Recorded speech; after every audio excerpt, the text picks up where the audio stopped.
Hoy hablé a la mañana con Emma y le dije que iba a participar en el encuentro para capacitarme y aprender. Pero bueno, también agradecerles a todos por haberse sumado a este quinto encuentro del ciclo de capacitación que estamos llevando este 2021. Por supuesto, un agradecimiento especial a Emma por haber aceptado la invitación. Y solo decir esto, para mí Emma es un amigo, es un buen tipo, pero a su vez también es un muy buen funcionario que nos puede, o el ex funcionario que nos puede aportar muchísimo a todos nosotros en la coalición cívica y decirles que aprovechemos esta hora y cuarto que vamos a compartir con él para parte también enriquecer y fortalecer parte de los contenidos que nos propusimos en este ciclo de capacitación y que hacen a un tema central que tiene que ver con las políticas públicas y la planificación estratégica. Así que ya te dije, Emma, hoy cuando hablamos a la mañana, que venía a escucharte y a aprender. Gracias, qué honor. Bueno, muchísimas gracias a todos, muchísimas gracias Romina, especialmente a Maxi. Como Maxi dijo, es un gran amigo a quien conocí hace muchos años, cuando yo apenas arrancaba desde mi salto de techín, del sector privado al sector público. Lo conocí ya por el año 2009 a Maxi en la Cámara de Diputados, y desde ese momento fuimos construyendo una amistad entre todos estos años. Así que muchas gracias Maxi, a toda la coalición cívica, por invitarme. No hay nada más que me guste que hablar de esto, de lo que es el método, el diseño y la implementación de políticas públicas. Me apasiona, me encanta, y creo que es algo de lo cual podemos aprender día a día. Entonces, como uno siempre tiene como este hambre por aprender y ver cómo se pueden hacer distintas las cosas y cómo se pueden hacer las políticas de manera más efectivas, ¿no? Que tengan mayor impacto, con todo lo que eso conlleva. Yo tengo una presentación como para guiar la conversación. Si les parece, yo sigo esa presentación y al final hacemos todas las preguntas que ustedes quieran y podemos charlar el tiempo que les parezca. ¿Te parece, Romina? ¿Avanzamos esa dinámica? Perfecto. Dale. Buenísimo. Yo lo que les voy a contar, voy a usar un caso, porque si no es más fácil para que esto no sea tan abstracto y algo bien concreto, que es el caso que yo más conozco, que es mi experiencia en la provincia de Buenos Aires. De la provincia de Buenos Aires todos escuchamos muchas cosas, de lo difícil, lo realmente imposible del desafío, ¿no? Pero uno, me parece siempre que es ilustrativo ponerle números y ponerle datos a ese desafío. ¿De qué hablamos realmente cuando hablamos de gobernar la provincia de Buenos Aires? Como una de las grandes dificultades para poder implementar este tipo de herramientas que yo les voy a contar hoy. Entonces, cuando hablamos de la provincia de Buenos Aires, estamos hablando de una provincia que tiene 17 millones de habitantes, que es la suma de 20 provincias del resto de la Argentina, y donde todos los años nace básicamente casi una provincia de Santa Cruz completa. Es una provincia que es más grande que Italia, que para ir desde San Nicolás hasta Carmen de Patagones en auto son 12 horas, que tiene 120.000 kilómetros de ruta entre las provinciales, las nacionales y los distintos caminos rurales que tiene la provincia, que son como dar 3 vueltas a la tierra. Es una provincia que tiene 1 millón de empleados públicos, 600.000 son empleados contratados directos de la provincia de Buenos Aires, que si fuera una empresa privada, que si fuera, imagínense la cadena de alimentos más grande del mundo, el banco que tenga más grande que ustedes conozcan, como en la provincia de Buenos Aires, sería número octava. En eso, rankeando todas las empresas del mundo que ustedes imaginan, para hablar de la dimensión que tiene la provincia, ¿no? Que tiene un déficit de infraestructura de cerca de 2 billones de pesos, obviamente en cloacas, en pavimento, en agua potable, en vivienda, pero estamos hablando de alrededor de 2 billones de pesos. Estamos hablando de 50.000 presos, que son 60% de los presos nacionales. Ese es el tamaño que tiene el servicio penitenciario de la República, de la provincia de Buenos Aires. Y tiene casi 94.000 agentes de policía, la segunda fuerza más grande de toda América, no América Latina, la segunda fuerza más grande de toda América. 5 millones de alumnos, ¿sí? 300.000 docentes, 344.000 docentes tiene la provincia de Buenos Aires, 18.000 escuelas, 12.000 edificios. Y lo que a nivel salud, estamos hablando de casi 85, esto era pre-pandemia, ¿eh? Esto estamos hablando todo a fines del 2019. ¿Sí? Imagínense ahora, esto no sé cuál este número, cómo será en el contexto de la pandemia, pero son 85 millones de consultas médicas, más de 2.000 centros de atención de salud, 80 hospitales, y es básicamente el 40% del Producto Bruto de la República Argentina. Esto es la provincia de Buenos Aires. Y en este contexto, por el año 2016, María Eugenia Vidal, que era la gobernadora de la provincia de Buenos Aires, me convoca a su oficina y me dice, tengo una necesidad, necesito armar una herramienta, necesito armar un sistema que me permita tener un termómetro de la gestión de toda la provincia en tiempo real. Yo necesito hacer que las cosas pasen y necesito que tengas un rol de facilitador que ayude a que la planificación de cada uno de los ministerios se cumpla en tiempo y forma. Y esas palabras, esto de ser facilitador, para aquellos que trabajamos en diseño y de políticas públicas, es una definición en sí misma. Ella estaba buscando un termómetro, algo que le dijera específicamente cómo avanzaba la gestión día a día, pero que mi rol sea para facilitar esa gestión. No es el de ser un controller, no es el de ser un auditor, el de contarle las costillas a cada uno de los ministros, ni tampoco era el de diseñar la política pública. Ella lo que quería era conformar un área que básicamente ayuda a que las cosas pasen, con lo que significa eso en la provincia de Buenos Aires.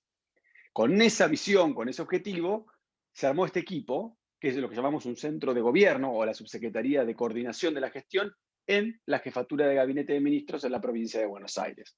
El equipo, básicamente, no tiene mucho secreto el qué, cómo se pensó ese equipo. Si ustedes googlean planificación y control de gestión, les va a aparecer esto de manera muy simple.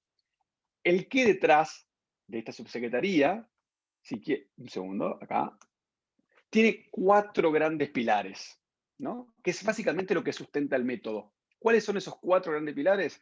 Una dirección de planificación estratégica, ¿sí? Que piensa el plan de gobierno, no el plan anual solamente, sino también el plan a mediano plazo y el plan de la administración completa. Un área de seguimiento, ¿sí? O de coordinación de la gestión, es una vez que las cosas se planifican, se siguen. Un área de evaluación presupuestaria y un área de evaluación del impacto de esas políticas públicas. Si entramos un poco más en detalle, la planificación estratégica, el área de planificación estratégica del gobierno, lo que hace es pensar, por un lado, cuáles son los planes que tiene, cuál es la visión del gobierno, ¿no? Para los próximos 4 años, que es el plan estratégico del gobierno. Para a su vez eso hay que llevarlo con metas concretas, a metas anuales, que es el plan operativo que tiene el gobierno. Esto también se encarga, esta área solamente se encarga no solamente de esto, sino también, en un contexto como el de la provincia de Buenos Aires, con recursos escasos, de priorizar.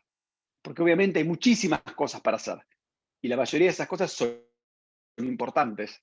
Lo que hay que hacer es priorizar. Entonces, bueno, esta área se encarga de desarrollar las herramientas necesarias para poder priorizar los proyectos. Articula proyectos especiales, más allá de que haya una planificación anual. Esta área se encarga de que cosas que van surgiendo por fuera de esta planificación y por fuera del plan se puedan llevar a cabo, y las políticas de reformas estructurales, que probablemente son las que lleven más de un año y son las que requieren pensamiento por fuera de la coyuntura. El área de seguimiento de la gestión es, una vez que los proyectos se priorizan, se planifican y se priorizan, que lo hace el área que les acabo de contar, esta área se encarga efectivamente de ir monitoreando que esos proyectos se implementen, y no solamente de monitorear, sino que ayudan, facilitan en la implementación. Esto es embarrarse dentro de la administración para hacer que las cosas pasen. ¿Sí? No es ser un control, sino es estar como aliados, como socios de aquellos que están implementando las políticas públicas. Hay un área de evaluación y gobierno abierto, que es lo que básicamente chequean cuál es el impacto que tiene la política. Esto es bastante nuevo en el sector público, es entender, tenemos todas estas políticas que fueron planificadas, que estamos siguiendo, que están cumpliendo o no están cumpliendo el objetivo que tenían. Tiene un desafío en sí mismo, porque esto lleva tiempo, es costoso, entonces hay que elegir, hay que priorizar también qué proyectos se quieren evaluar. Y finalmente hay un área de evaluación y mejora del gasto. Esto es cómo se está ejecutando ese presupuesto. ¿Se ejecuta bien? Y obviamente trabajan de la mano del área de evaluación de impacto, porque necesitamos saber si cada peso que se invierte genera el impacto que se tenía pensado o no. Y si eso no, y la respuesta es que no, entender por qué y ver cómo se puede ajustar. Y esto es lo que decía Romini, lo que decía Maxi, que es este sistema que se autoalimenta y hace que las políticas se vayan mejorando. Pero esto es el qué, ¿no? Cuando hablamos del método de planificación y control de gestión, esto es el qué, es lo básico, es lo que se puede googlear, es lo que encontramos. El desafío es aplicarlo en un contexto como el de la provincia de Buenos Aires. Yo primero les hablé del desafío de las dimensiones, ¿no? Desafío del tamaño de la población, de la extensión geográfica, de la cantidad de municipios, tiene 135 municipios. Les hablé del desafío que tiene el nivel de seguridad, a nivel de educación, a nivel del sistema penitenciario. Pero ahora les quiero contar 2 restricciones extra que tiene la provincia de Buenos Aires. Estas restricciones extra, un segundo, ahí va. Estas restricciones extras, la primera es la presupuestaria, ¿sí? La presupuestaria y financiera. Si yo les digo a la provincia de Buenos Aires cómo se distribuye su presupuesto, básicamente 50 pesos de cada 100 van a personal de la provincia de Buenos Aires. 20, seguridad social, jubilaciones, que paga la provincia, el sistema de pensiones que tiene la provincia. 20 es coparticipación municipal. Y 10 pesos es lo que queda para gestión. Con estos 10 pesos que ustedes ven acá, se financia toda la inversión en inversión pública que tiene la provincia de Buenos Aires, la inversión en escuelas, la inversión en medicamentos, todo lo que es inversión en el mantenimiento del sistema penitenciario, todo lo que ustedes ven que el gobierno de la provincia hace, lo hace con este porcentaje del presupuesto, ¿sí? Que es el 10%. Con eso se paga todo lo que es el gasto de inversión y el gasto que se llama el gasto operativo no salarial, ¿no? Con esto, este es el desafío. Cuando hablamos de todas las necesidades de la provincia y cuando hablamos de priorizar, lo que estamos diciendo de priorizar es estos 10 pesos, es este 10%. Y acá es la clave, la importancia de esta área de planificación estratégica con una visión integral del gobierno, que ayuda a los ministerios a planificar, pero también a priorizar. Pero no tenemos solamente una restricción de tipo presupuestario en el caso de la provincia de Buenos Aires, sino que tenemos una restricción de que se llama burocrática administrativa. Algunos de los rasgos de esta restricción burocrática administrativa es, primero, por ejemplo, cuando llegamos, no había ningún tipo de padrón de los beneficiarios. Era imposible saber quiénes eran los beneficiarios de los distintos programas, de distintas políticas sociales que tenía la provincia, y, por ejemplo, tampoco sabíamos el registro de los alumnos de las escuelas públicas. Recién a fines del 2016 supimos cuáles eran los alumnos que tenía la provincia de Buenos Aires, en qué colegio estaban, cómo era el grado de la tasa de repitencia. Recién a fin de año tuvimos que hacer un censo para poder tener esa información que no existía. A nivel seguridad, la falta de chalecos, algo tan básico. 7 cada 10 policías no tenían chaleco en condiciones. Al sistema, lo que es sistema de liquidadores de sueldo. La provincia tenía más de 30 sistemas de liquidadores de sueldo, todos desconectados entre sí. No había un sistema central de liquidación de sueldo, lo cual implicaba un nivel de descoordinación y descontrol absoluto. Imagínense, estamos hablando de 600.000 empleados. 1.100 estos son 1.100 funcionarios de la administración. Esto estamos hablando de lo que son rasgos jerárquicos, que esta gente básicamente es, cuando cambia de gobierno, la gran mayoría se va, renuncia, decide irse, decide a otro lado. Esta gente es el equipo que nosotros estuvimos trabajando para hacer una reestructuración de lo que es el organigrama de la provincia y se achicó un 30% por la cantidad de competencias que había superpuestas. Pero esto es un desafío en sí mismo, identificar estos perfiles, saber realmente cómo se pudo reorganizar el Estado, cómo hacer que el Estado siga funcionando a medida que se va realizando la reforma. Es un avión que se opera mientras estás en vuelo. No tenés el tiempo necesario para poder aterrizar y ver qué cosa conviene, qué cosa no. Tenés que ir haciéndolo a medida que esto se va desarrollando. Y también lo que es el sistema en papel, ¿no? En la provincia había más de 170.000 expedientes en papel que se llevaban en carretillas o en los changuitos de supermercado. Entonces era muy difícil hacer que la administración funcione. Entonces teníamos el primer desafío, que es el desafío que les hablé de las dimensiones de la provincia, sumado a un segundo desafío, que es el desafío que tiene que ver con las restricciones presupuestarias, y un tercero, que es el desafío que tiene que estar relacionado con las restricciones administrativas burocráticas. Con esos tres grandes desafíos, y teniendo en claro cuál era el método, el qué, esas 4 áreas que yo les comenté, de planificación estratégica, de seguimiento de la gestión, de evaluación del gasto y de evaluación de impacto, había que implementarlo. Que eso para mí es como lo más importante de todo esto, que es lo que lo vuelve real, que es el cómo. ¿Cómo implementamos este método en este contexto? Y eso es lo que yo les voy a contar ahora. Nosotros básicamente decimos que el cómo, la filosofía de este método, se sustenta en 4 grandes pilares.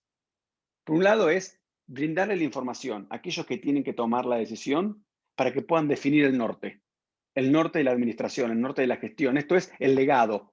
¿Por qué quiere ser la administración recordada? ¿Hacia dónde estamos yendo? Entonces, punto principal es esto. Es brindar la información en tiempo y forma para que puedan definir el norte, el legado, ¿sí? Que se puedan priorizar los proyectos necesarios, que sepan qué es lo que está sucediendo en la administración.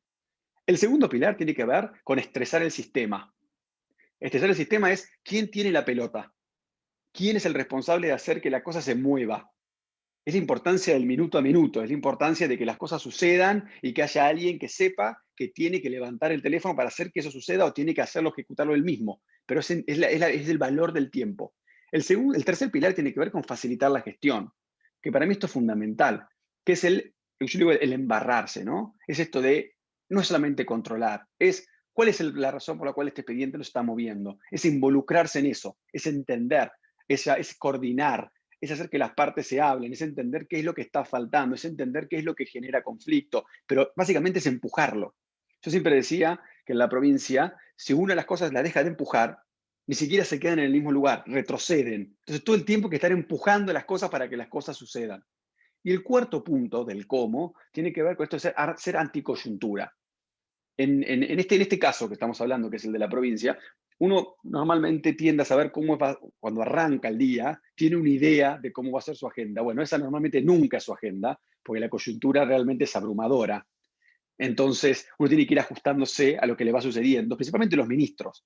En el caso del equipo que yo lideraba, tenía la suerte de poder tener el tiempo para poder pensar, sacar un poco la cabeza a la coyuntura y ayudar a pensar temas que sean más a mediano plazo. Y esa era nuestra responsabilidad. Y las reformas estructurales, que obviamente les implementaba cada uno de los ministerios, nosotros teníamos un rol bastante importante en movilizar eso, en movilizar el diseño de esas medidas, junto con las áreas, por supuesto, pero nosotros teníamos como la responsabilidad de empujarlas. Entonces, si vamos a definir el norte, lo primero dentro de definir el norte es la planificación estratégica. La planificación estratégica, nosotros decimos que tiene como 5 grandes pasos de cómo la realizamos. Estos 5 grandes pasos es, por un lado, lo más importante es definir el legado, ¿sí? ¿Hacia dónde vamos? ¿Por qué queremos ser recordados? Ese es un trabajo que en el caso de la provincia lo hizo todo el gabinete provincial, después de todo un proceso que se hizo durante casi 6 meses, definieron cómo básicamente quería ser la administración de María Eugenia Vidal recordada en cuanto a la gestión. Se definieron los 4 ejes estratégicos. Yo no voy a entrar en el contenido de la política, me estoy focalizando más en el método. Después, si ustedes quieren, cuando hablamos al final, me preguntan lo que les parezca. Definir básicamente cómo va a ser recordado.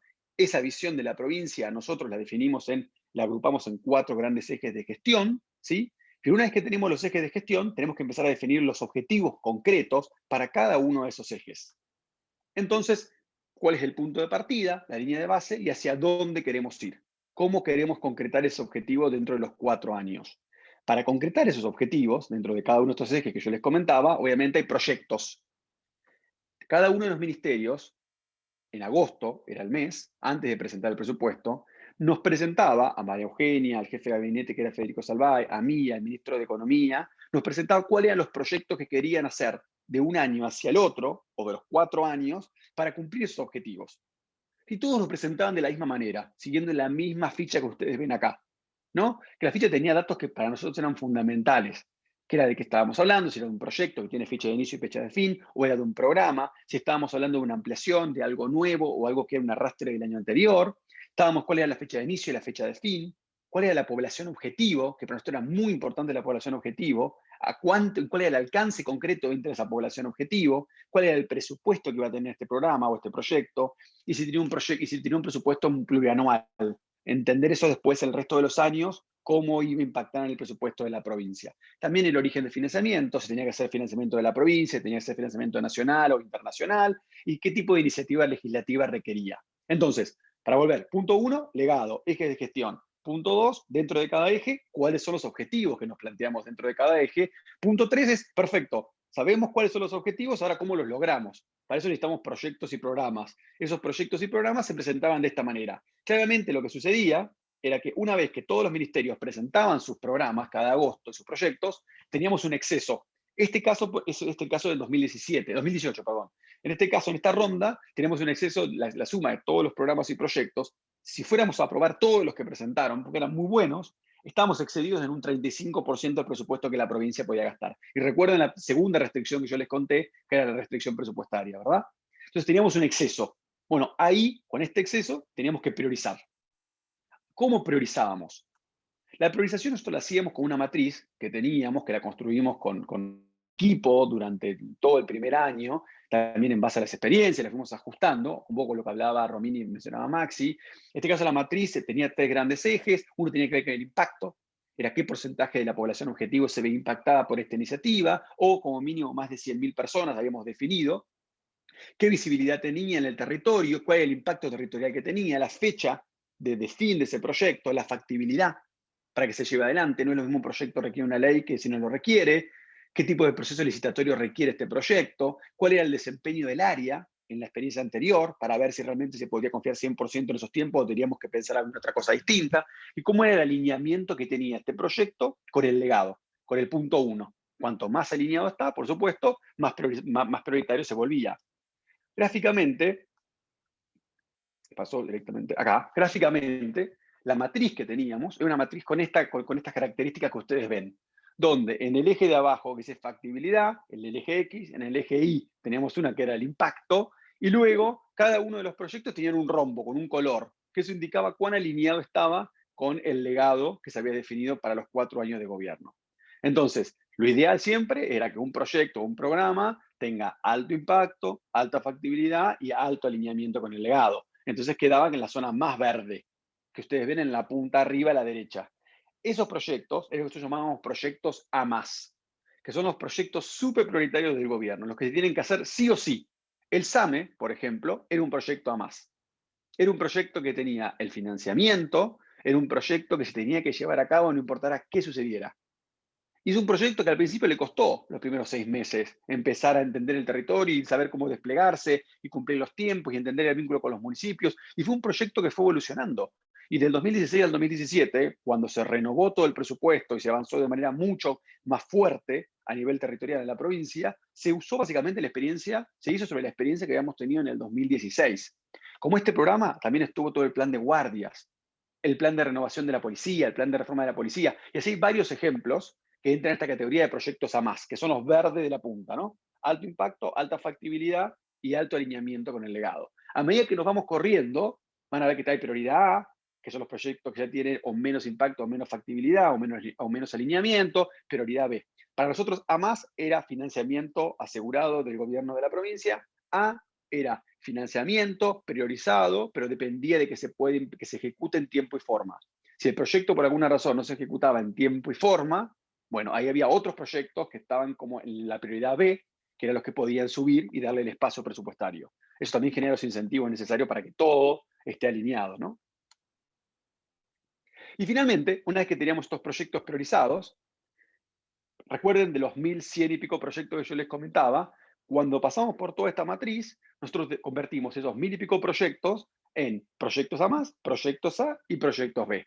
Los A+, que son estos de alta factibilidad, alto impacto y alto alineamiento, terminaron siendo 71 proyectos. Obviamente en cada uno de los ejes que les mencioné al principio en el punto 1.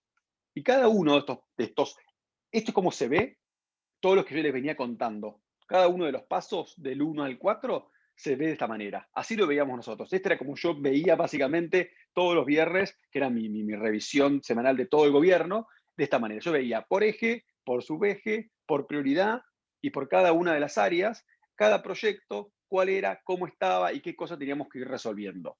Entonces, de esta manera lo tenemos por cada uno de los ejes: inclusión social, lucha contra las mafias, grandes obras y responsabilidad y transparencia, que era un eje también transversal a todo el gobierno. Cada proyecto priorizado no podía terminar sin no tener esto, que nosotros llamamos camino de Gantt, hoja crítica, hoja de ruta, como quieran llamarle. Básicamente todo significa lo mismo. Es un esquema que a nosotros nos permite saber qué tiene que pasar para que un proyecto se lleve a cabo semana por semana. Está buenísima tu idea, nos encanta tu idea, creo que es genial. Ahora, para que eso suceda, necesitamos tener este camino crítico, necesitamos tener esta hoja de ruta o este Gantt. Esto básicamente es semana por semana qué tiene que pasar para que lleguemos a tener las 80 guardias renovadas en tal fecha. Y eso iba guardia por guardia. Obviamente que eso después se va acompañando con un sistema de seguimiento, pero el proyecto no se aprobaba si no terminaba con esto, porque era también para nosotros un signo de la factibilidad que tenía ese proyecto. Entonces, básicamente, todos estos proyectos prioritarios que yo les comentaba, se terminan agrupando en ejes, estos ejes que hablamos al principio en el punto 1, lucha contra las mafias, grandes obras, integración social y responsabilidad. ¿Qué pasa en un esquema de seguimiento? Nuestro esquema de seguimiento, que es la segunda pata, que es lo de estresar el sistema y facilitar la gestión, se dividen en mesas semanales. Nosotros sabíamos todos los meses cómo iba a ser el esquema, ¿no? Y sabíamos que María Eugenia, la primera semana del mes, veía todos los proyectos de lucha contra las mafias, que era el primer eje que les mostré en el punto 1. La segunda semana del mes veía grandes obras. La tercera semana del mes veía todos los proyectos de interés social y la última semana veía responsabilidad y transparencia. Entonces, segunda pata del cómo, estresar el sistema y facilitar la gestión. ¿Cómo nosotros llevábamos adelante esto? Lo llevábamos adelante con este esquema que un poco les comentaba recién. Esto aquí hay más detalles, yo después les voy a compartir a Romina, así que Romina si quiere se los puede compartir. Esto es más la cantidad de horas que María Eugenia dedicaba al seguimiento de la gestión. Nosotros, nosotros sabíamos que el 40% de la agenda de María Eugenia era seguimiento y gestión. Nada más que ver que estas cosas sucedan y transmitirle cuál era específicamente su visión a cada uno de sus ministerios. Entonces, esto era muy importante dentro del tiempo que ella le dedicaba a la gestión del gobierno. ¿Cuál era el esquema de seguimiento que nosotros usábamos, el esquema de facilitación de la gestión que nosotros teníamos? Tenía de vuelta 5 puntos. El primero era temarios. Es muy importante que las reuniones sepan para qué son y que cada uno de los que participa en esa reunión sepa por qué es lo que se les va a preguntar, qué era lo que tenía que traer. Entonces, antes de cada reunión, recuerden, nosotros hacíamos seguimiento por eje, de los ejes del legado que yo les comenté. Entonces, por ejemplo, en la reunión de integración social, que era un eje completo que se seguía por prioridad de los proyectos más verdes, A más, integración social, esa mesa incluía al ministro de Educación, al ministro de Salud, al ministro de Desarrollo Social, al ministro de Derechos Humanos. Todos ellos venían con sus proyectos, muchos de sus proyectos estaban interrelacionados y había un ministro que era responsable pero que involucraba a otras áreas, todos a hacer el seguimiento y a contar cómo avanzaban sus proyectos prioritarios en ese eje particular. Entonces, era clave que haya un orden, que era clave que haya un temario. Entonces, todos sabían de antemano qué proyectos se veían y qué tenían que presentar de avance de esos proyectos. Había un esquema paralelo, si ustedes quieren, que era el esquema de seguimiento que nosotros les hacíamos a los proyectos y que era el temario que le preparábamos tanto a María Eugenia, que era como el semáforo de cada uno de esos proyectos que se venían a ver. Entonces ya sabía rápidamente si el proyecto estaba avanzando bien o no estaba avanzando bien, y si no avanzaba bien, cuál era la razón y qué podíamos hacer, cuáles eran los temas críticos para hacer que ese proyecto avance. Esto es un ejemplo del testigo de reuniones, esto era pre-COVID, por supuesto. Básicamente, esta es una reunión de un eje puntual, donde, como ven, era importante la transversalidad, porque se resolvía todo en esa mesa. No existía no, bueno, yo después llamo y lo hablo con tal. No, no, no, se resolvía ahí. Entonces, en la misma mesa estaba el ministro de Economía, el ministro de Asuntos Públicos, estaba el secretario general, estaba el contador, estaba el tesorero. Toda la gente que tenía que ver con que esos proyectos sucedan estaban sentados en la misma mesa y todos entendían la importancia del tiempo para hacer que eso pase. Entonces las cosas se resolvían ahí, estando en ese lugar. Entonces esa era la organización que estaba a cargo de nuestro equipo, con una agenda, obviamente. Era muy importante el tiempo que cada uno tenía que hablar, y yo un poco tenía el rol más agrio de ser el encargado de que eso suceda así, que se respeten los tiempos, que se respeten las cosas que tenían que demostrar. Y seguíamos este estilo de fichas, que son fichas bastante aburridas, pero servían para lo que necesitábamos en ese momento, que era saber si el proyecto y las cosas que se estaban haciendo avanzaban o no y qué cosas se necesitaba resolver. ¿Qué cosas se necesitaba el ministro? Necesitaba el equipo, que la gobernadora, que el jefe de gabinete o el ministro que sea resuelva en esa reunión. A medida que fue pasando el tiempo y el sistema se fue sintiendo más cómodo, y fue todo un proceso, fue todo un shock al principio, a medida que eso se fue transcurriendo y empezamos a tener más información de lo que estaba pasando y de lo que realmente sucedía en la provincia, fuimos mejorando las fichas y lo que podíamos ver en cada una de estas reuniones. Y las reuniones se volvieron incluso mucho más productivas porque teníamos información incluso del avance físico de un proyecto, no solamente el avance que mostraba el sistema. Y veíamos, además de estas fichas, claramente esta hoja que yo les conté, esta hoja de ruta, este camino crítico, donde veíamos si el proyecto estaba avanzando o no, y si no avanzaba, lo importante era entender por qué. Obviamente que para llegar a estas reuniones, nosotros trabajábamos todo el tiempo con cada uno de los ministerios. Y la idea no era botonear a nadie, todo lo contrario, era llegar a las reuniones para mostrar los avances. Entonces, como tanto yo como mi equipo estábamos en contacto permanente con los ministerios, sabíamos un poco cuáles eran las barreras que enfrentaban y ayudábamos antes. Y siempre esta idea de ser socios, ¿no? No auditores, sino socios de nuestros compañeros que estaban en cada uno de los ministerios, a ayudar a que estas cosas sucedan. Terminaba la reunión y automáticamente se mandaba un nuevo temario de los compromisos que había para la próxima, ¿sí? Y lo que había que presentar a la gobernadora en la próxima reunión, que era cómo venían avanzando cada una de estas cosas. Finalmente, es el último eje de este cómo, detrás de este método que un poco les comentaba, que es esto de ser anticoyuntura, que es esto de, como les dije al principio, ¿no? La realidad es tan abrumadora en la provincia de Buenos Aires que hay un desafío muy importante, que es el de poder tener la capacidad de pensar medidas más de mediano plazo y cosas que son las estructurales, ¿no? Dentro de eso, nosotros tuvimos como 2 o 3 grandes proyectos. El más importante fue el plan de responsabilidad y transparencia, que tenía 2 ejes, uno de eficiencia y mejora del gasto público. Fue muy importante toda la reducción del presupuesto en gastos que eran superfluos, en gastos que eran claramente ineficiencia del Estado, políticas, ministerios que compraban el mismo producto a distintos precios, bidones de agua que uno lo pagaba 135 pesos y otro lo pagaba 40. Estamos hablando del año 2016, imagínense la diferencia. Digo, ese tipo de descoordinaciones que generan gastos, trabajamos un montón en transparentar, mucha transparencia en el sistema de compras hacia adentro del Estado y también eficiencia en los precios, porque obviamente que el Estado es mucho más eficiente si compra ordenado. Y también todo un eje que tiene que ver con la modernización, que era muy importante, era la falta de sistemas. Como ustedes saben, si no hay sistemas, si no hay información, el funcionamiento no es lo suficientemente transparente. Entonces, básicamente hubo un proyecto muy grande, un eje muy grande de gestión que tiene que ver con la modernización del Estado, que era con la conectividad y el equipamiento del gobierno y de las escuelas y de los hospitales y de las cárceles incluso, para poder tener las cámaras conectadas para ver qué estaba pasando, la simplificación y la digitalización del Estado, dejar el papel, pasar al sistema digital y además la simplificación. Se empezó un proceso que no se terminó de simplificar la interacción con el Estado y todo lo que tiene que ver con el mundo de la transparencia y el gobierno abierto, ¿no? Publicar información básica que la provincia no publicaba, que ahora se dejó de publicar. Esto es uno de los proyectos, todo lo que tiene que ver con el plan de mejora del gasto y el ahorro de la administración pública, que fue muy importante, fue clave para transitar todo el 2018 y el 2019. Esto es una tabla que a mí no se lee nada, pero me divierte porque me parece que transmite claramente el nivel de control que había de cómo se venía ejecutando los presupuestos y cómo se podía trabajar para cambiar la cultura del gasto en la provincia.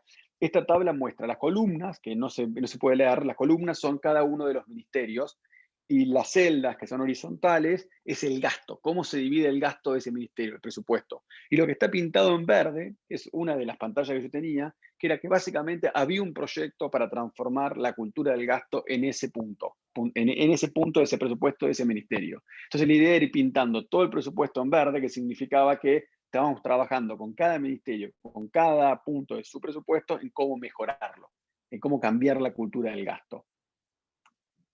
Hubo esto que les comentaba de la reducción de la estructura, 35% se redujo en todo lo que son los cargos formales dentro de la administración pública durante los 4 años. Se hizo todo un análisis para ver cuál era la superposición de competencias. Había 5 áreas que trabajaban en el mismo tema, no sé, direcciones repetidas en cada ministerio, áreas de protocolo y ceremonial. Todo eso se cambió, pero eso llevó un proceso de barrer toda la organización del Estado, para poder sacarlo, reorganizarlo, bueno, y evitar estas superposiciones. Eso también lo hacía el área que yo lideraba, este área de centro de gobierno. Y también temas que tenían que ver con, les comentaba, ¿no? Las compras electrónicas, que obviamente ayudan a la transparencia y a la eficiencia del gasto. No sé, todo lo que es autos oficiales, hizo todo un proyecto bien de reforma estructural de cómo cambiar todo eso, simplificación de trámites, en fin, y obviamente lo que es la evaluación de programas que yo les comentaba al principio, que es sin duda una agenda anticoyuntura. Todo lo que tiene que ver con la evaluación de impacto de proyectos y programas, que esto es saber si el programa está generando el impacto por el cual se creó. Y si no lo está generando, saber por qué y saber qué es lo que se necesita ajustar para que eso efectivamente suceda. ¿Sí? Entonces, esto después se lo comparto a Romina, pero básicamente estos son, si quieren, los 4 pilares del cómo de este método que yo les comentaba al principio. Generalmente se habla mucho de esto del estilo de gestión, el qué.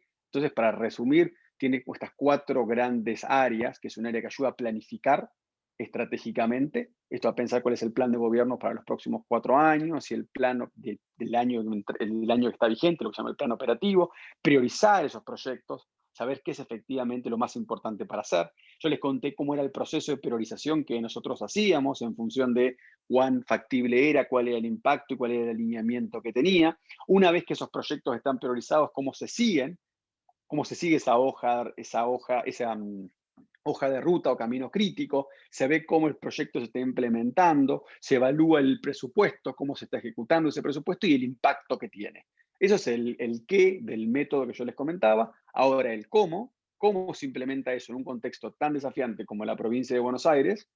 Nosotros lo definimos en estos 4 puntos, ¿no? En brindar la información y estar a tiempo para ayudar a aquellos que tienen que tomar la definición, que puedan decir hacia dónde vamos, cuál es el legado, cuál es la administración, cómo quiere ser recordado ese gobierno, que es todo lo que les comenté, expresar el sistema, la importancia del tiempo, facilitar la gestión, estar ahí empujando y haciendo que las cosas pasen a la par de cada una de las áreas y tener clara la responsabilidad de ser anticoyuntura y pensar reformas estructurales.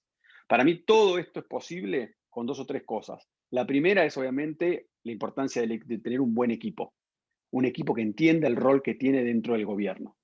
El segundo punto tiene que ver con el empoderamiento que todo este esquema tenga, para que no sea únicamente teórico. Y acá el empoderamiento 100% se lo dio la ex gobernadora Vidal. Fue María Eugenia quien empoderó cada una de estas reuniones, no faltando a ninguna, estando presente y haciendo que sea el espacio donde se tomaban las decisiones y se hacían que estas cosas sucedan. Y el tercer punto tiene que ver con entender cuál es el rol que tiene un equipo de estas características dentro de un gobierno.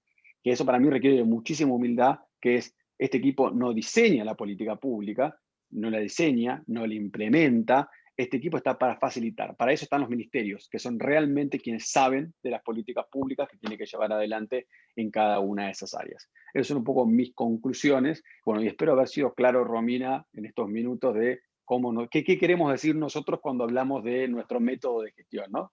Al menos con el equipo María Eugenia en el gobierno de la provincia, a esto nos referíamos.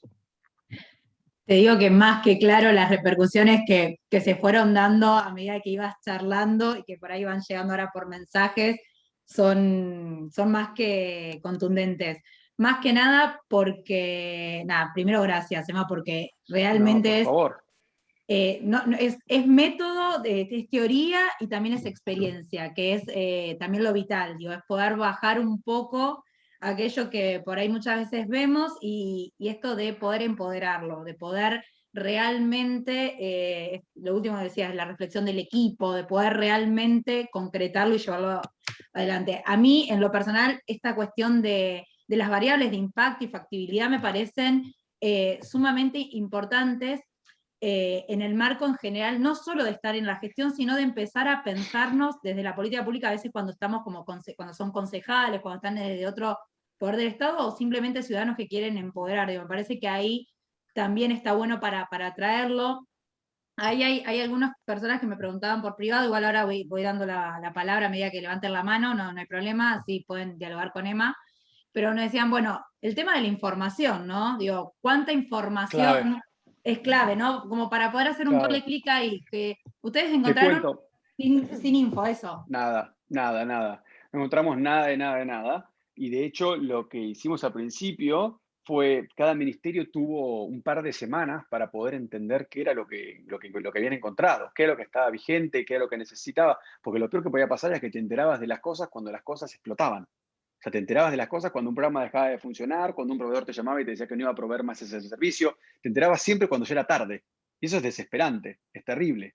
Entonces, el gran desafío fue lograr tener la información para poder hacer todo esto. Eso llevó tiempo. Llevó tiempo, cada ministerio entendió qué era lo que tenía, pero a medida que ellos iban haciendo eso, nosotros en paralelo íbamos poniendo en marcha este esquema.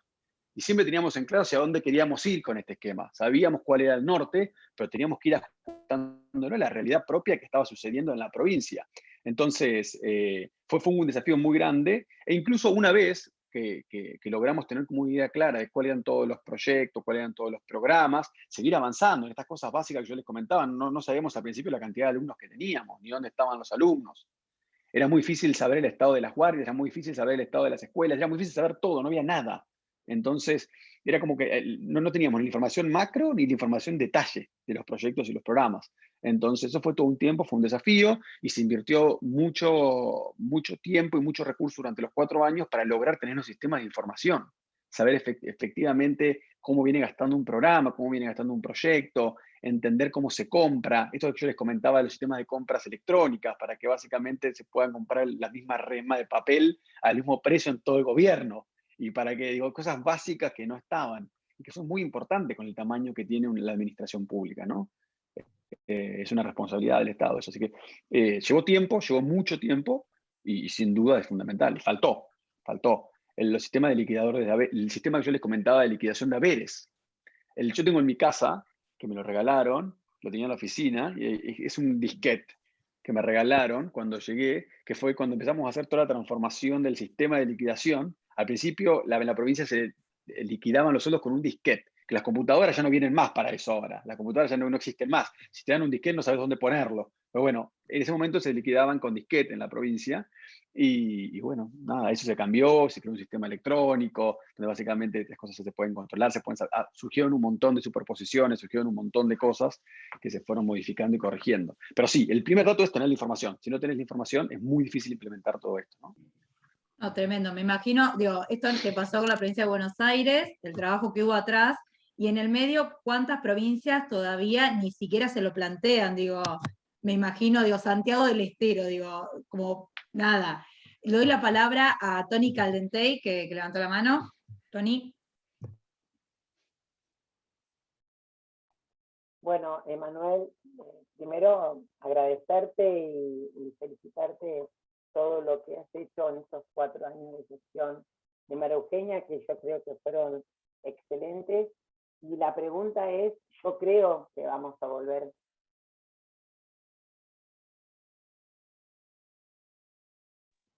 No sé si soy Se yo nos, o si se nos usted. quedó tildada, Ok. Tony, no tal cual. Quedamos a ver si.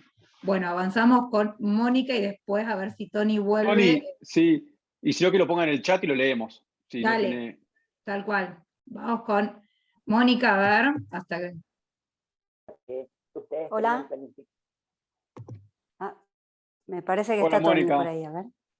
Hola, ¿qué tal? Buenas tardes, un placer, ¿eh? Muy claro, excelente la exposición, muchos conocimientos, es notable que tenés mucho conocimiento. Tengo una pregunta que me parece que es bastante como clara, dada la circunstancia de que lamentablemente perdimos una segunda oportunidad.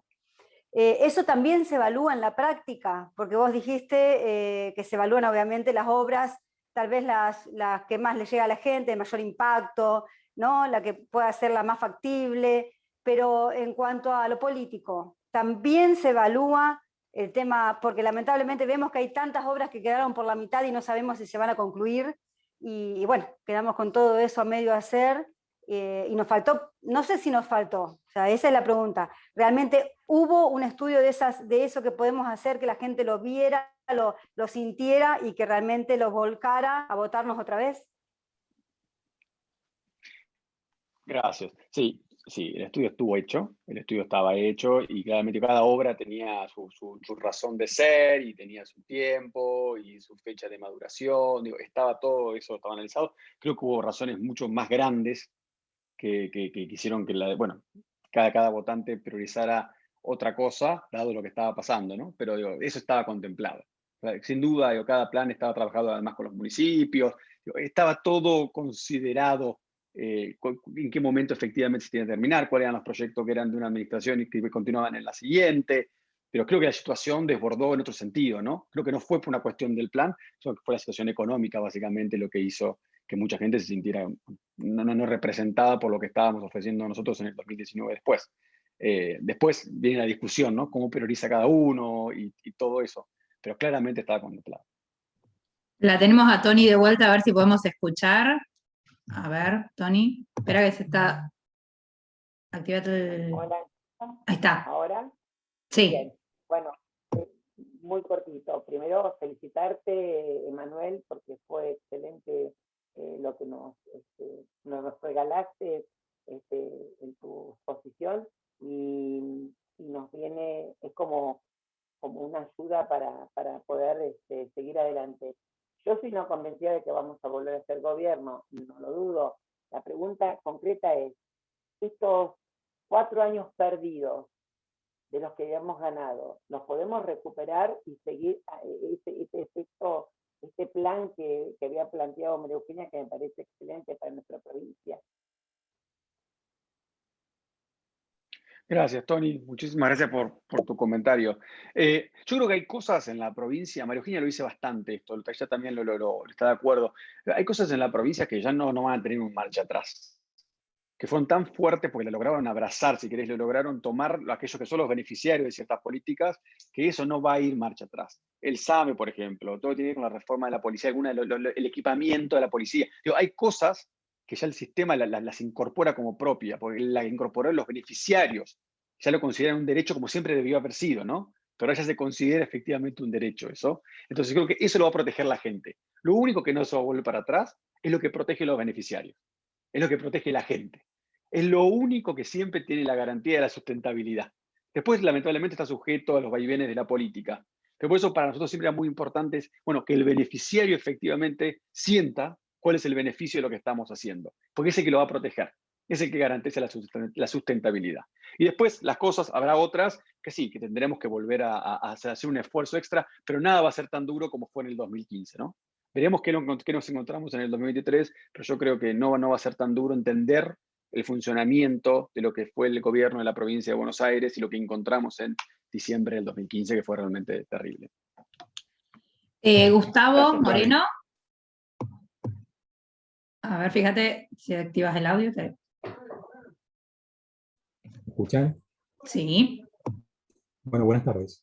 Manuel, bueno, te decía yo por privado, con el tema de la información. Perdón, no leí el chat. No, por privado, y decía que la información, es muy importante tener la información, porque si hay algo que caracterizó al peronismo es no brindar información y todo ese trabajo que lleva, ¿no es cierto?, de concomitante, buscar información y gestionar, o para gestionar después, ¿no? De los 4 puntos del legado de la gestión de la provincia de Buenos Aires, ¿cuál se cumplió? ¿Uno o varios se cumplió ampliamente y cuál no? Y segundo, según su experiencia, ¿cuál sería hoy el aspecto a más a mediano plazo para cumplir? Gracias. Gracias, Gustavo. Mirá, dos cosas. Te doy mi impresión, te doy como grandes titulares de cada eje, que es lo que se cumplió. Pero además te digo, hay una página web que subió María Eugenia el 10 de diciembre del 2019, donde está organizada toda la información por cada uno de estos ejes. Y vos si entras en esa página, tenés exactamente el detalle bien claro, conciso, de qué es lo que en qué estado se quedó cada uno de estos proyectos dentro de estos ejes. Y ahí tenés el detalle de cada cosa. Te digo porque quizás te interesa verlo vos o compartirlo, lo que sea. Ahí está todo. Incluso el 10 de diciembre se hicieron todas las actas ante escribano de no solamente la caja de la provincia, sino también de lo que había para el operativo del Sol durante el verano, lo que había para el operativo de diciembre. Cada una de esas cosas también están publicadas en esa página, que si no la viste, te la recomiendo porque ahí tenés como el detalle, si querés, más claro de lo que yo te voy a decir ahora. Yo creo que todo lo que es el eje de lucha contra las mafias, que es seguridad y justicia, yo creo que hubo muchísimos avances. Y se cumplió en general, no tengo ahora fresco el dato, pero nosotros hablábamos que el porcentaje de cumplimiento de todo el legado de lo que nosotros teníamos planificado era alrededor del 88%, 87, 88%, bueno, entre 85 y 90. Eso era el cumplimiento del legado. Y lo que no se había cumplido básicamente había sido, por un lado, por el gran impacto de la crisis del 2019, cosa que se tuvo que repriorizar, o cosas que hubo un momento que había, me acuerdo, bastante demoras para importar algunos elementos, algunos materiales, eso atrasó también un poco hacia el final del mandato. Pero a nivel de lucha contra las mafias, todo lo que fue la reforma de la policía, y el impacto que eso tuvo en la reducción del crimen, principalmente en los 4 años, lo que tiene que ver con la reforma del servicio penitenciario, eso fue muy importante, y todo lo que es la lucha contra el juego ilegal, el juego clandestino y la no renovación de las distintas licencias en la provincia de Buenos Aires. Eso de ahí. Después, en obras, todas las obras que básicamente para mí una de las más importantes son lo que se avanzó en todas las obras hidráulicas, ¿no?, de la provincia, en el Arroyo del Gato, lo que se hizo en el Salado, lo que tiene la cuenca con Luján, las distintas obras en el conurbano. Digo, eso es algo muy concreto que te recomiendo que visites esa página que está bien mapeado cada una de estas obras donde se dejó. En lo que tiene que ver con inclusión, que nosotros llamamos el eje de la inclusión, integración social, ahí se hicieron varios proyectos importantes, pero yo creo que a destacar todo el plan que tiene que ver con de urbanización de barrio fue muy importante lo que se hizo ahí, y eso sigue, eso continúa. Tiene que ver todo lo que se hizo en educación, toda la reforma que hizo el ministro Sanchezini, que fue muy importante, desde las nuevas formas de educación, poniendo la robótica en el jardín y en la primaria de toda la provincia, hasta temas con terminalidad educativa para adultos, y lo que eso significa para la generación y la búsqueda de un nuevo empleo. Todo eso.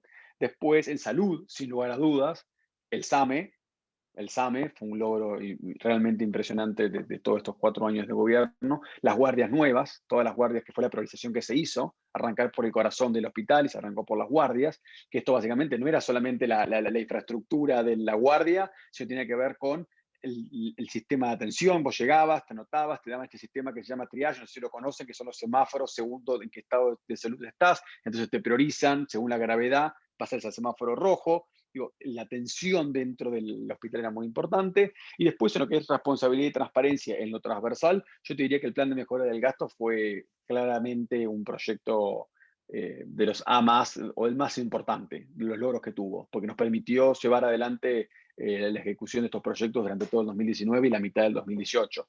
Así que ese fue, y la modernización del Estado fue muy, muy, muy importante. Así que eso es básicamente.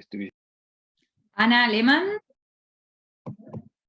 Estamos solicitados con las preguntas. Yo de a poquito vamos a ir dando. Bueno, buenas tardes a todos. Manuel, bueno, un gusto y la verdad que te agradezco la exposición, muy dinámica, clarísima, así que bueno, gracias por eso. Y mi pregunta iba puntualmente a que hablabas de que el presupuesto era muy acotado, eran 10 cada 100 pesos, 10 pesos, y la pregunta es, ¿cómo hicieron con los programas o los planes que había antes, cuando ustedes llegaron? ¿Cómo hicieron para sostenerlos, o si los cambiaron, o si los modificaron en relación al presupuesto y a todo lo que deberían hacer ustedes, digamos, en su gestión? Gracias, Ana. Sí, básicamente, a ver, lo que se hizo fue cuando se consiguió toda la información y se pudo empezar los primeros meses a entender cuál era el impacto que tenían, se hizo un trabajo primero para ordenar lo que había. Porque algunos programas que estaban bien, el tema era que básicamente el descontrol que tenían esos programas. La gente que no había control sobre quién lo recibía, si cumplía o no cumplía los requisitos, y nos encontramos de todo. Lo que te imagines, de todo nos encontramos. Y eso es un trabajo muy grande en ordenar los programas y los proyectos que había vigentes, entender en el caso de las obras, las licitaciones, dónde estaban, en qué estado, por qué. Digo, los primeros meses fueron de entender eso, pero de vuelta, como decía al principio, es un avión que está en marcha. No es que uno puede decir, bueno, me tomo estos 3 meses para entender qué está sucediendo. No, esto está en marcha y hay que hacerlo suceder mientras avanzamos. Entonces había que tener como la diligencia de poder hacerlo de una manera que no afecte al funcionamiento del gobierno, pero sí ir corrigiendo las cosas. Y así se corrigió en un montón. Porque aparte el momento indicado para hacer todo esto es al principio. Entonces como es esa trampa, ¿no? No tener toda la información, pero a su vez sabés que es el momento para hacerlo. Entonces tenés que lograr hacer que estas dos cosas trabajen de la mano de una manera bien sinérgica. Y así creo que lo hicimos.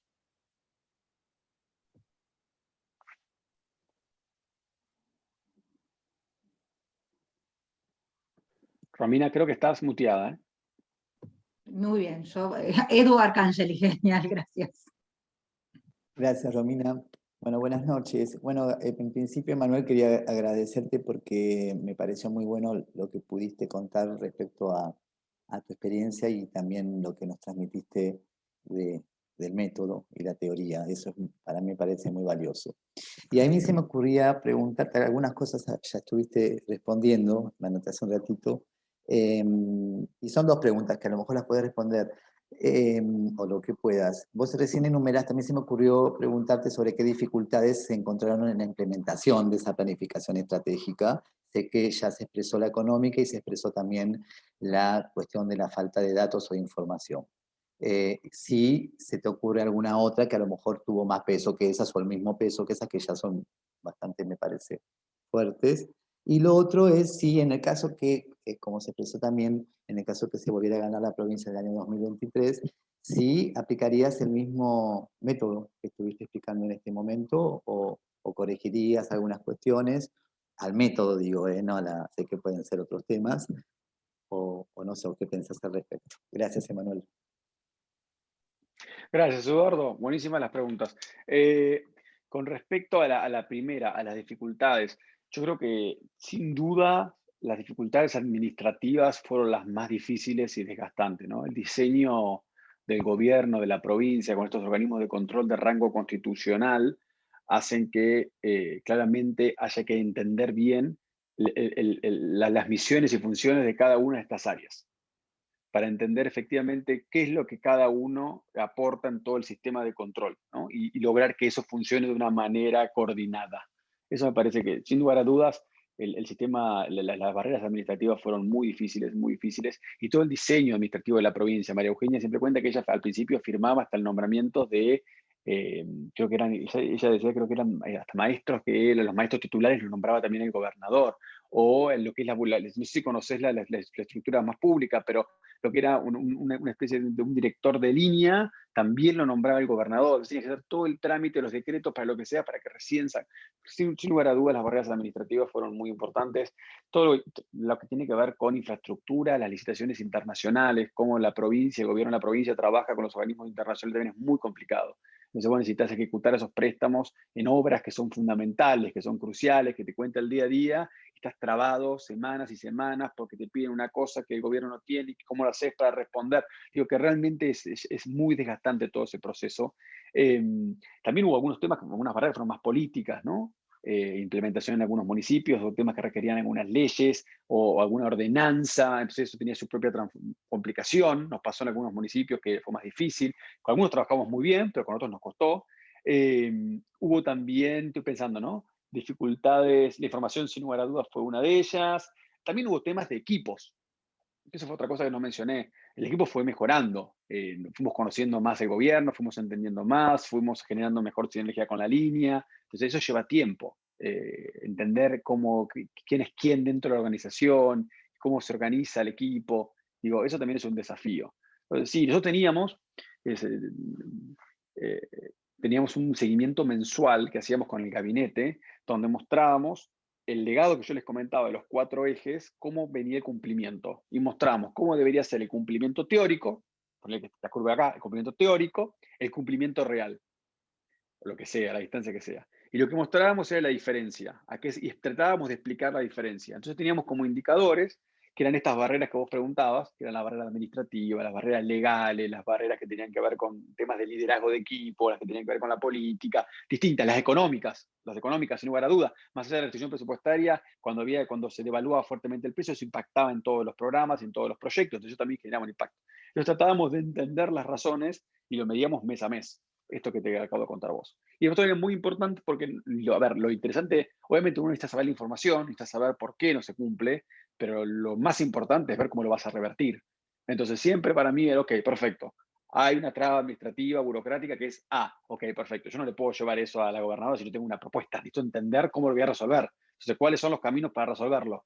Entonces, 1, 2 y 3, bueno, ¿cuáles son los pros y los contras de cada uno? ¿Quién se opone y por qué se opone? Entender, tratar de llegar a una... Y eso lleva tiempo, lleva energía, y obviamente requiere de un montón de creatividad, un montón de gente, ¿no? Y mover un montón de equipos. Pero eso para mí era fundamental. Y segundo, lo que me preguntabas de qué haría distinto, yo aplico esto en cada cosa que hago en mi vida, ¿sabes? Como no consigo mi vida de otra manera que no sea siguiendo esto. Entonces para mí esa pregunta es obvio que sí, porque creo que es efectivo.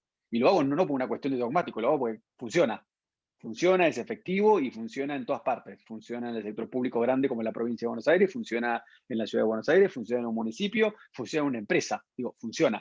Entonces, por eso lo defiendo de esta manera. ¿Qué cosas diría distintas? Bueno, sí, creo que tengo dudas si no deberíamos haber empezado con el esquema de seguimiento por eje y prioridades desde el principio. Yo lo hice recién a mitad de año, el segundo año, perdón, al principio lo hice por prioridad, no por eje. Tengo dudas si no lo haría ahora más por ministerio en vez de por eje. Es una discusión. Creo que me termino quedando por los ejes, pero es una discusión. Tengo dudas... o me replantearía el seguimiento de las obras, cómo lo haría de una manera incluso mucho más detallada, el tema de los relevadores en territorio, cómo articularía con los ministerios. Creo que algunas, y así tengo varias, le dedico bastante tiempo a pensar cómo se puede mejorar esto, pero sí, creo que sin lugar a dudas lo haría de vuelta desde el principio. Emma, tengo un montón de preguntas. ¿Te parece que vayamos por 4 preguntitas? Si podemos, vamos, así no tampoco te agotamos. Por favor, no hay ningún problema. Dale. Tengo a Jessy Bortulé, de Pilar. Buenas, hola Romy, hola Emma y a todos. Bueno, algo recién un poquito estabas hablando con respecto a los municipios, yo lo voy a bajar a lo local, fui parte del Ejecutivo acá en Pilar y hoy me toca ser concejal de la oposición. Pero un poco todo esto que estuviste hablando del panel de control, del planeamiento estratégico, ¿no? De los objetivos y de los proyectos, si eso efectivamente también lo pudieron bajar a los municipios, el municipio es un mundo muy particular, y me imagino que a escala mayor, lo que viste en provincia con los equipos y con la falta de recursos, de información y de digitalización de un montón de cuestiones, eso también se traslada a los municipios. ¿Cómo hacían el control? Más allá de las obras, sino también de un montón de cuestiones, de programas que se llevaban a cabo, ¿cómo era ese vínculo con los municipios, ¿no? Con las jefaturas de gabinete de los municipios? Y por ejemplo, en el nuestro en particular sí había un área que tenía que ver con planeamiento estratégico, si se quiere, pero en aquellos que no, ¿cómo se hacía para bajar ese conocimiento y que de alguna manera se pudiera replicar? Digo, si eso se hizo efectivamente, si quedaron algunos en el camino, y cuáles fueron las mayores dificultades. Gracias, Jessy, por la pregunta. Mira, que soy 100% honesto. Mi obsesión, desde que me levantaba hasta que me iba a dormir, era el gobierno central de la provincia de Buenos Aires. Yo estaba focalizado 100% en el gobierno de la administración central de la provincia, ¿no? Pero el Ministerio de Gobierno, que lo lideraba Joaquín de la Torre, Joaquín estaba encargado del vínculo con los municipios, y yo sé que él, porque muchas veces me invitó a hablar a distintos foros de municipios y con distintos subsecretarios o secretarios o jefes de gabinete de los municipios, él se encargaba de compartir esta experiencia a nivel municipal, siendo muy consciente de lo que decís vos, ¿no? De los distintos desafíos que cada municipio enfrentaba, sin lugar a dudas. Pero yo sé que él lo hacía, él y todo su equipo lo hacían. No lo hacía yo, pero yo sí ayudaba a lo que él me pidiese, donde él me dijera, che, acá hay interés puntual en esto, o no sé, un intendente nos está pidiendo ayuda en tal tema, empujémoslo. Yo sin lugar a dudas ahí estaba. Pero la canalización con los municipios era a través de Joaquín. Él era el encargado de distribuir toda esa experiencia a nivel municipal. Pero sí, como decís vos, cada municipio es un mundo, hay distintos desafíos. Yo igual creo que los desafíos en el fondo son todos bastante parecidos. Cambia las dimensiones, pero los desafíos son bastante parecidos, ¿no? Es esta cosa de al principio creer y decir, che, bueno, acá no, las cosas son de otra manera, acá cómo voy a lograr que tal persona que no le gustan los PowerPoint o que no le gustan los Excel, lo voy a sentar en una mesa para hacer que esto suceda, o no tengo la información, o no tengo el sistema, o no tengo la plata, entonces encima que no tengo plata, o la coyuntura es tan difícil que encima que tengo una coyuntura tan difícil le voy a pedir a un secretario, a un subsecretario o a un ministro que encima me arme esta información para mí. Digo, ese tipo de preocupaciones son compartidas en todas las organizaciones, son compartidas. Pero yo creo que lo que tiene de bueno este método, este cómo, es que básicamente se construye por sobre eso. Y yo siempre digo que si lo logramos construir en la provincia, con lo que significa la provincia y el estado que tenía la provincia, digo, yo creo que se puede construir básicamente en cualquier lado. Es como, y creo que lo que tiene de bueno es que se construye por sobre esos desafíos, ¿no? No es en paralelo. No es un sistema que vos vas y le enchufás a un lugar y querés ver cómo resulta. No es así. Se construye desde abajo hacia arriba, desde arriba hacia abajo y desde el medio hacia afuera. Digo, se construye desde ese lugar. Y cada sistema es diferente. Digo, comparten obviamente el objetivo y la visión de lo que están buscando, pero se van ayornando a las realidades locales también. Y eso también me parece muy importante. Por ejemplo, en el caso de la provincia, yo me opuse durante el primer año, el segundo año, incluso el tercero, a implementar un sistema de planificación, como un sistema informático de planificación. Porque a mí me parecía que en el contexto que estaba la provincia, donde veníamos de ministerios que no tenían computadoras, ministerios que no tenían internet, que un área central de gobierno pida que implemente un sistema, cuando no había sistema de sueldos, cuando no había sistema de control básico de alumnos, un sistema para hacerle control y seguimiento y planificación, me parecía que no correspondía. Y nosotros empezamos con sistemas compartidos de Excel y planillas muy básicas que ayudábamos nosotros a los ministerios y en función de eso fuimos construyendo todo este esquema, este sistema. Pero digo, fue así, fue gradual y se fue construyendo sobre la situación puntual que tenía cada uno de los ministerios en el gobierno. Obviamente siguiendo una hoja de ruta, con tiempos, empujando todo lo que haya que empujar, y sabíamos perfectamente hacia dónde queríamos ir. Pero bueno, llevó su tiempo. Sebastián Julierac, de Santa Fe. A ver. Para que no tenemos silenciado, a ver si... Ahí estamos. Hola a todos, de Santa Fe. Muy bueno, Emanuel, todo. No, mi incógnita es cómo fue la transferencia del gobierno al gobierno actual, digamos, de Axel, si ellos aceptaron la forma de trabajo que ustedes tenían o volvieron a foja cero en la mayoría de las cosas. Porque muchas veces esa parte que había manual y demás, muchas veces es por incapacidad, otras veces es por desinterés y otras veces es por corrupción. Entonces, Mi duda es si ellos volvieron, no, vamos a seguir manejando como manejamos antes las cosas, o tomaron parte del trabajo y se buscaron interiorizarse para poder por lo menos mantener el nivel de ejecución y de eficacia que tenían ustedes. Gracias, Sebastián. Mira, la verdad que hoy como está funcionando no lo sé.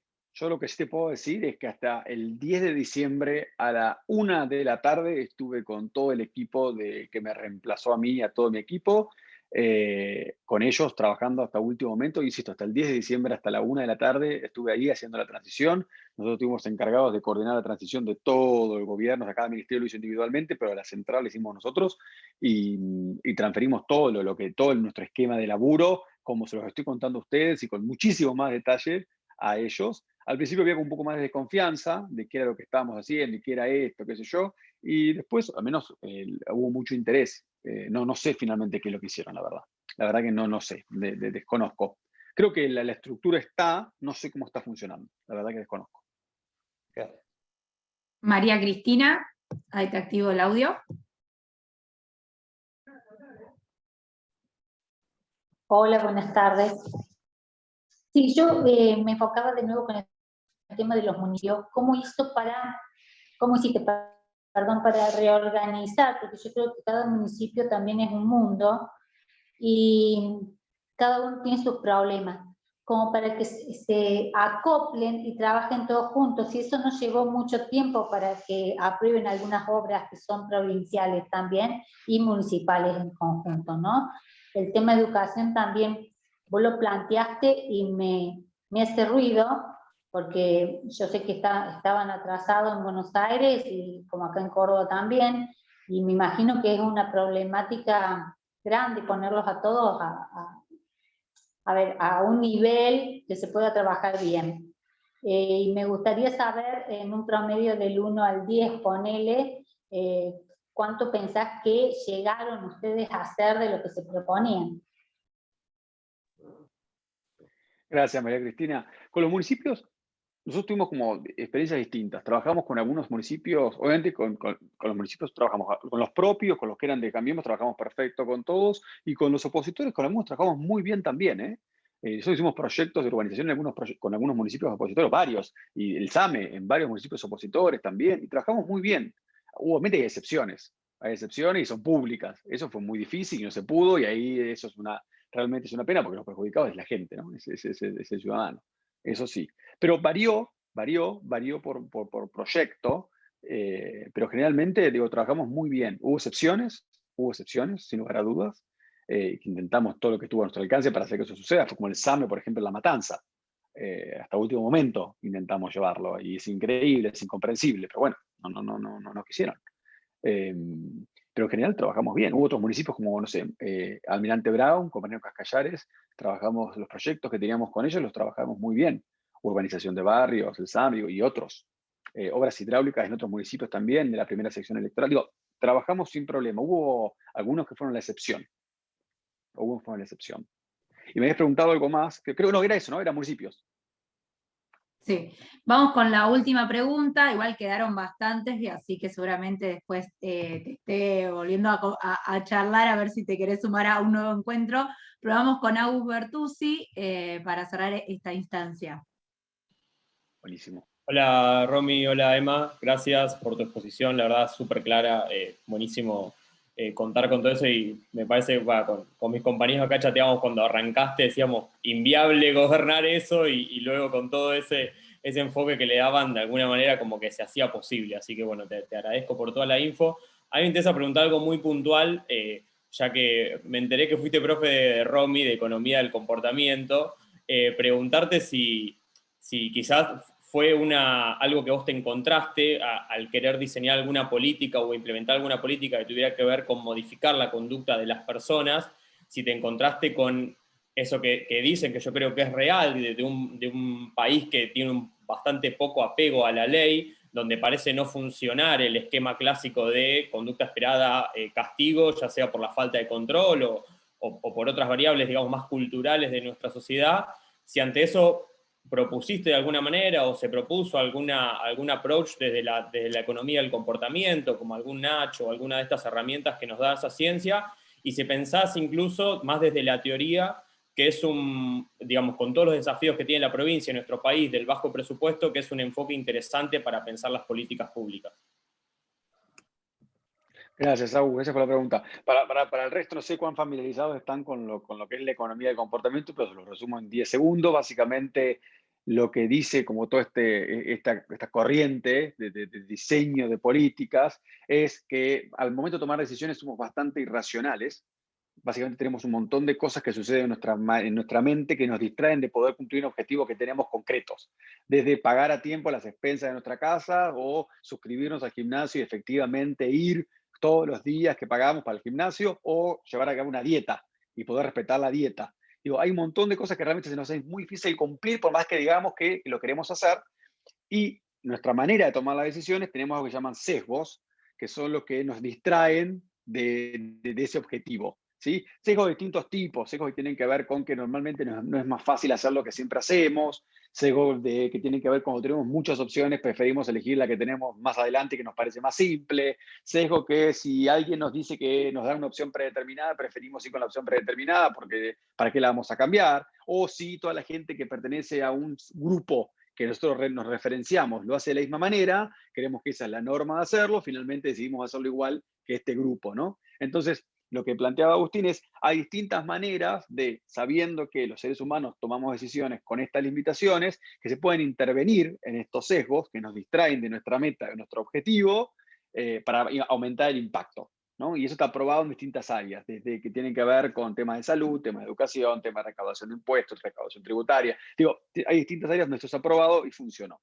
En el caso puntual de la pregunta de Agus, en la provincia sí se hizo en el área de educación. El ministro de Educación sí hizo, que tenían que ver con la carga de licencias, que tenían que ver con el presentismo, cosas que tenían que ver con el involucramiento de los padres con las plataformas educativas. Hubo proyectos que involucraron economía de comportamiento, algunos hicieron organismos internacionales, y en la ciudad, en su momento, por el año 2014, armamos un área de evaluación de impacto y economía de comportamiento que todavía está, que es parte de la jefatura de gabinete de la Ciudad de Buenos Aires también, eso sigue. Así que sí, tuve el honor de estar ahí trabajando en ese momento. Pero sí, yo creo que sí, completamente funcionan. Tienen sus desafíos, que son costosos desde el punto de vista de la evaluación, porque tenés que evaluar y ver si genera el impacto o no, porque no puedes rápidamente implementar eso a nivel nacional o provincial o municipal si realmente no sabes que funciona, ¿no? Pero además, digo, tiene un costo chico en el diseño, sí, tiene un montón de beneficios, y yo creo que todavía hay todo un campo por explorar en lo que tiene que ver con la economía de comportamiento. Está buenísimo. Así que, sí. Muchas gracias, Emma, porque la verdad que llovieron preguntas, realmente creo que la gente quedó más que enganchada y realmente es interesante como algo que empezamos por ahí, empecé con una dimensión de la provincia de Buenos Aires, después, nada, pudimos ir adentrándonos dentro de la teoría, pero a la vez de la práctica logramos, nada, no asustarnos de la cantidad de planillas que nos mostraste, a pesar de que debo decir que alguna, la del Gantt me encanta, pero la mejora del gasto, optimización del gasto, le tengo un poco de pudor.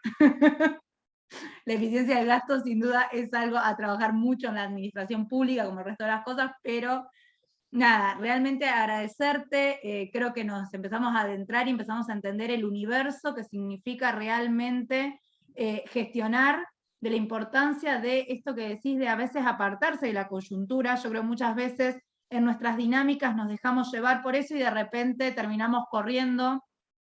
Me tomo y recuerdo de no procrastinar todo este conocimiento y todo, y no ir hacia sesgos que por ahí tendemos a caer seguido, así que los invito a todos a poder introducirse un poco más en todo esto. Emma, si podés incluso recomendarnos algún texto o algo que vos creas conveniente para que nosotros podamos hacerlo sociabilizar, sería genial.